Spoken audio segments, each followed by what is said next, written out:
International students are a valuable asset to this country. They are bright, young individuals that enrich our communities and bring significant social, cultural, and economic benefits. They deserve the best. They deserve world-class academic experiences that they sought out and hoped for. And Canada is renowned for that. Sadly, this has not always been the case. It's unacceptable that some private institutions have taken advantage of international students by operating under-resourced campuses, lacking supports for students, and charging high tuition fees, all the while significantly increasing their intake of international students. Today, I am announcing 3 principal measures. 1, a temporary 2-year cap on new international student permits. It is the latest in a series of measures to improve program integrity, set international students up for the success in order to maintain a sustainable level of temporary residence in Canada as well. To ensure that there is no further growth in the number of international students in Canada for 2024, we are setting a national application intake cap for a period of 2 years. For 2024, the cap is expected to result in approximately 364,000 approved study permits, a decrease of 35% from 2023. In the spirit of fairness, we are also allocating the cap space by province based on population, such as that some provinces will see much more significant reductions. We'll continue to work closely with those provinces and territories to put these measures into place, as they will be responsible for determining how the cap is distributed between its designated learning institutions that they have jurisdiction over. I've had productive conversations in particular with British Columbia and Ontario already, and we all recognize that more needs to be done to protect the integrity of our system while supporting international students. In addition, effective immediately, applicants must provide a provincial attestation with their study permit application. At the same time, the cap will not apply to students in graduate levels of studies, including master's and doctoral students. Those are the people we're looking for. Study permit applications at the elementary and secondary school levels will also be exempt. To repeat, as of September 1st of this year, postgraduate work permits will no longer be available to public-private institution models.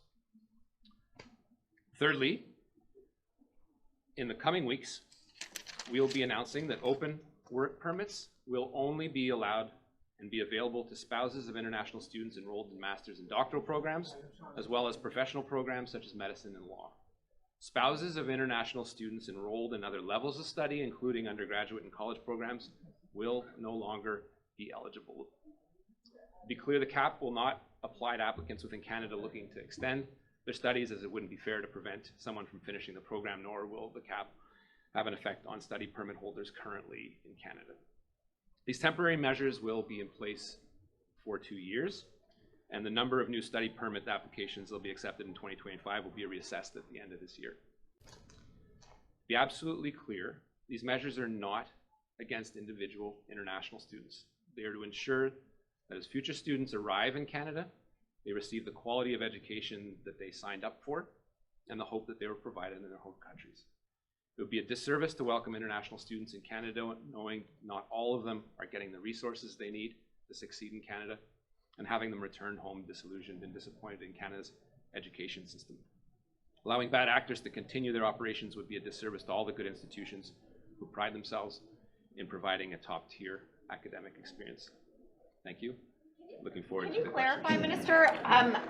Will we see, so right now we have over 1 million foreign students.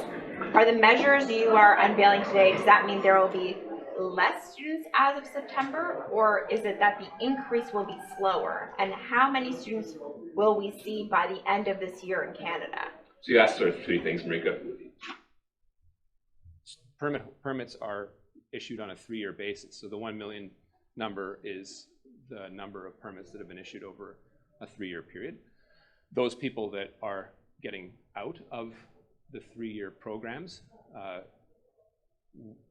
will be reflected in, it'll be a reflection of a decrease, a 35% decrease compared to those people that are graduating from these programs.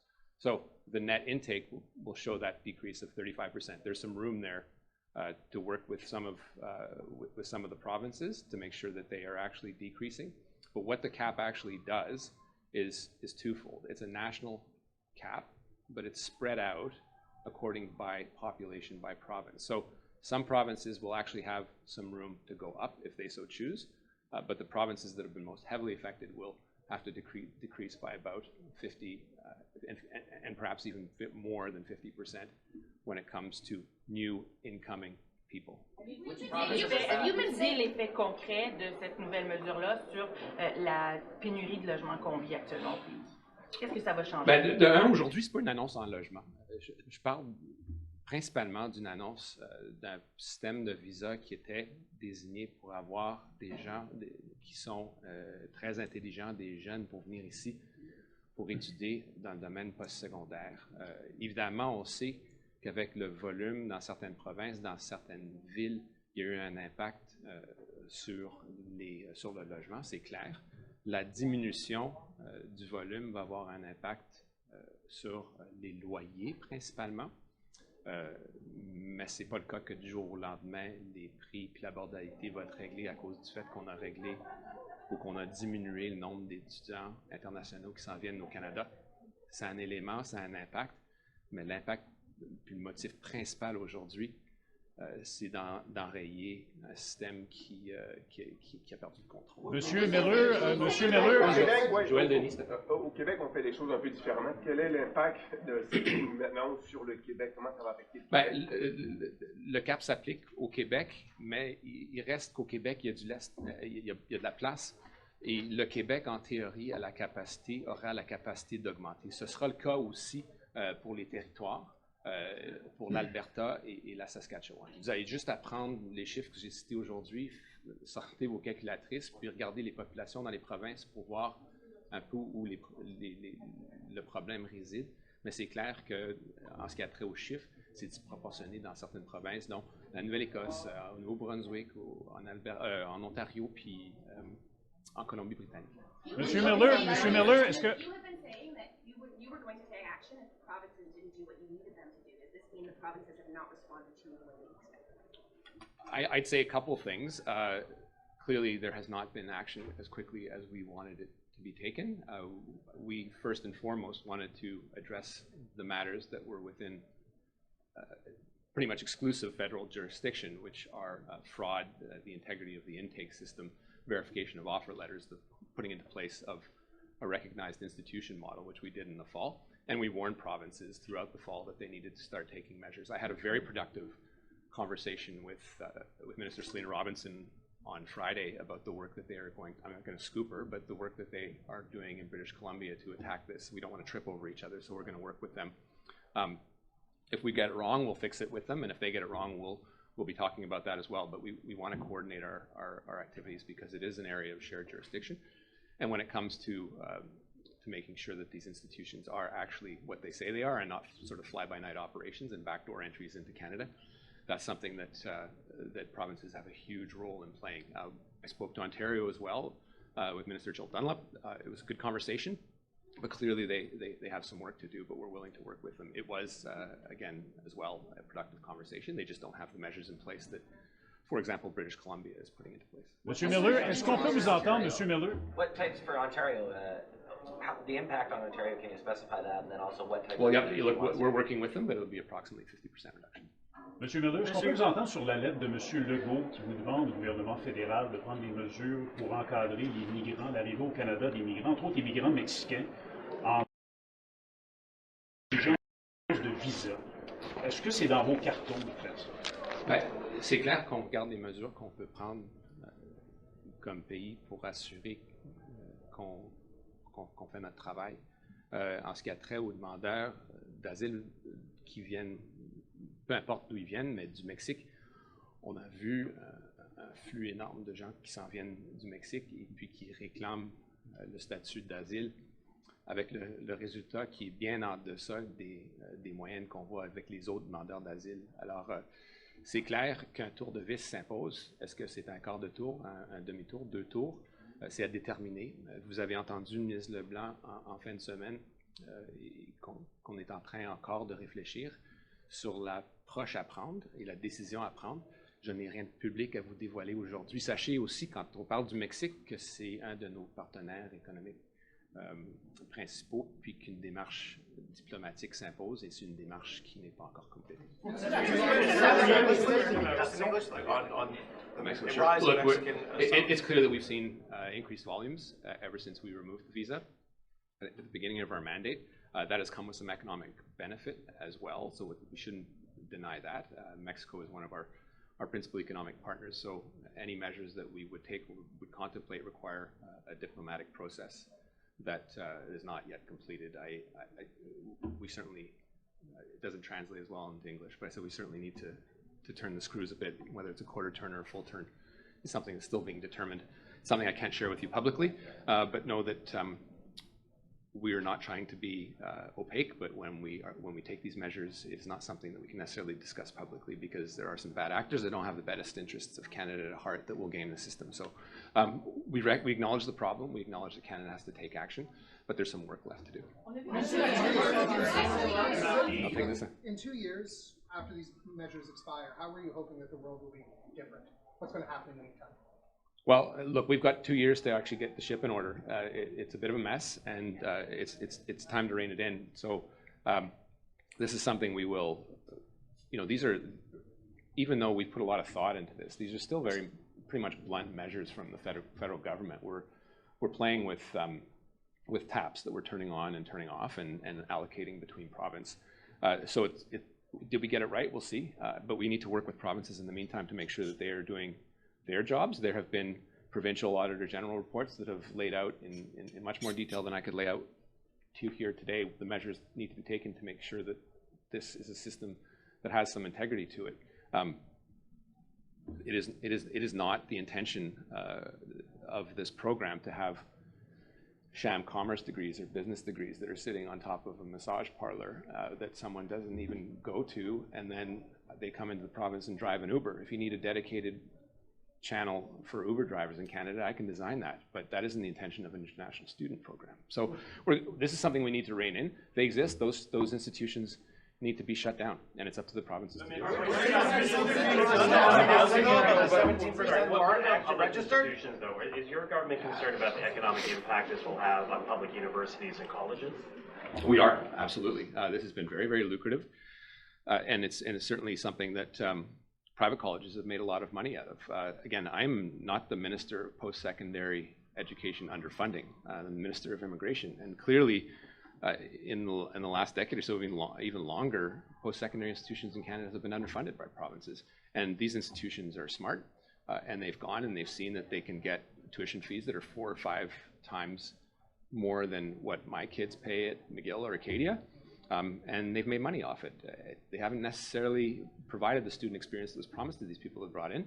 And there's been the path of least resistance as well. The source countries are not particularly diverse. We've been banking on looking at the global middle class, upper middle class, and people have made money off it. So it's a system that has some real integrity issues. It has ecosystem incentives and perverse incentives, and it's something that we need to address. And then there's clear instances of people that have been just making money hand over fist about this. But again, we don't want our best top academic institutions to be penalized. It's why we have exemptions for master's and PhD students, because those are the bright people that we need to retain. And now you will hear from some provinces quite clearly that there are some trade schools that they will want to exempt or give postgraduate work permits to, because that is where some of the needs are, whether it's in nursing or healthcare or in construction. But what I say to them is we'll work with them, and we'll work with them to get this done. Is this where the person with the problem? Je vais juste répéter. Rafi, I just want to repeat in French. Je vais essayer de répéter le système, ce que j'ai dit en anglais, sans faire de la soi-disant translation. Je ne suis pas le ministre du financement de l'éducation postsecondaire. C'est clair qu'il y a le potentiel d'avoir un impact sur les institutions. Ce sont des institutions qui sont intelligentes.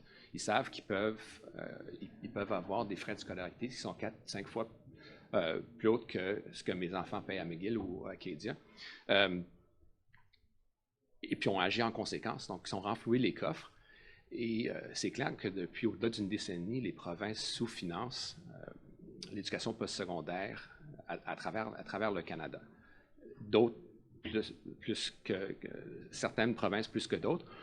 Et ces institutions ont agi en conséquence. Donc, la réalité, c'est qu'il va y avoir un impact, mais c'est un système qui n'a pas été désigné pour avoir certainement ce flux de gens, surtout avec le niveau de diversité des pays sources. C'est clair qu'il y a une classe moyenne globale où les institutions sont allées puiser des gens, mais il y a assez, somme toute, peu de diversité. Je porte aucun jugement sur ces gens-là, mais c'est un système qui a certains effets pervers et un écosystème qui est celui qu'il est aujourd'hui. Et c'est clair évidemment, je suis au Québec, qu'on parle de la péninsule acadienne, on pourrait aussi faire un effort supplémentaire pour assurer que des étudiants qui parlent français viennent ici, quitte à pouvoir les avoir comme résidents permanents, parce que j'ai un travail comme ministre des Affaires de l'immigration de m'assurer qu'on continue de bonifier l'arrivée de gens qui puissent parler français hors du Québec. Plus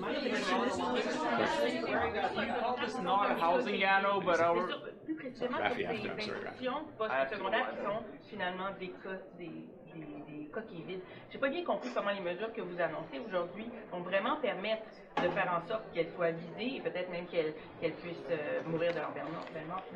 Bien, de un, la deuxième mesure que j'ai annoncée en ce qui a trait au permis de travail pour des institutions qui sont associées à des institutions publiques, c'est clair que le motif économique de quelqu'un qui s'en vient ici va être enrayé. Ils ne vont plus pouvoir venir ici parce qu'ils ne vont pas avoir d'accès à un permis de travail après leurs études. Évidemment, c'est pas mon travail d'aller institution par institution, même de valider ces institutions qui ne devraient pas être des institutions désignées. On donne le chiffre aux provinces, puis on leur demande très respectueusement de faire leur job. S'ils veulent faire des coupes qui sont insensées, alors on va avoir une conversation additionnelle. Mais évidemment, vous l'avez dit, c'est clair qu'à travers le pays, il y a certaines institutions qui n'ont pas lieu d'exister. The Toronto money, the money that City of Toronto wants for asylum seekers, where are you guys on that? Is that going to happen? Oh, well, we're working. I've had some very productive conversations with Mayor Chow, and it's work that I think is going to continue. We actually have a very good working relationship with their teams, and we're always willing to do more. It's not something that I'm prepared to announce publicly today, but we know that the pressures on it that asylum seekers are creating, which is a joint jurisdiction, it's not sole jurisdiction of the federal government. There's a role to play with the federal government, and I think we can continue that positive relationship with the mayor. Do you need the province to play a role before you guys put up money for it? We do, and we have those conversations with them. I've said that many times. They did put in their agreement with Mayor Chow some conditions that required the federal government to be at the table. There's always some gaming going on, but we're still willing to work with them. There have been reception centers in the past to address flows that have existed. They were closed by the provinces, but it's something that we'll continue to work with them on. This, the global flow of migrants in the world is not something that is going away anytime soon. And Canada, despite having a block of ice to the north of us and big bodies of water to the west and the east, nuclear superpower to the south of us, is not immune from those global flows. Juste rapidement sur les demandeurs d'asile, Monsieur Legault dit que si on ne freine pas l'afflux des demandeurs d'asile au Québec, on va atteindre un point de rupture. Est-ce que la situation est devenue insoutenable au Québec? On continuera à travailler avec M. Legault. C'est clair qu'il y a eu des flux plus abondants dans le passé avec un système d'accueil et d'appui durant le flux important du chemin Roxham, où on a travaillé avec le gouvernement du Québec. Point de rupture, je ne sais pas, mais c'est clair qu'un tour de vis s'impose. Je dirais en même temps qu'il y a deux provinces qui subissent de façon disproportionnée l'impact des demandeurs d'asile, c'est le Québec puis l'Ontario. Ce qui manque un peu dans la lettre de M. Legault, c'est le fait que les gens viennent, oui, certes, ils visent les grands centres urbains, ils visent Montréal puis Toronto.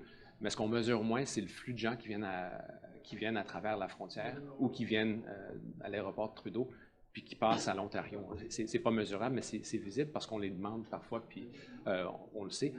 On fait aussi un effort, peut-être qu'on n'en a pas parlé assez, de redistribuer ces gens-là dans différentes parties du pays et dans des hôtels notamment. Donc, c'est un travail qui continue et ce n'est pas un travail qui va disparaître du jour au lendemain, mais c'est clair qu'on va travailler avec le Québec.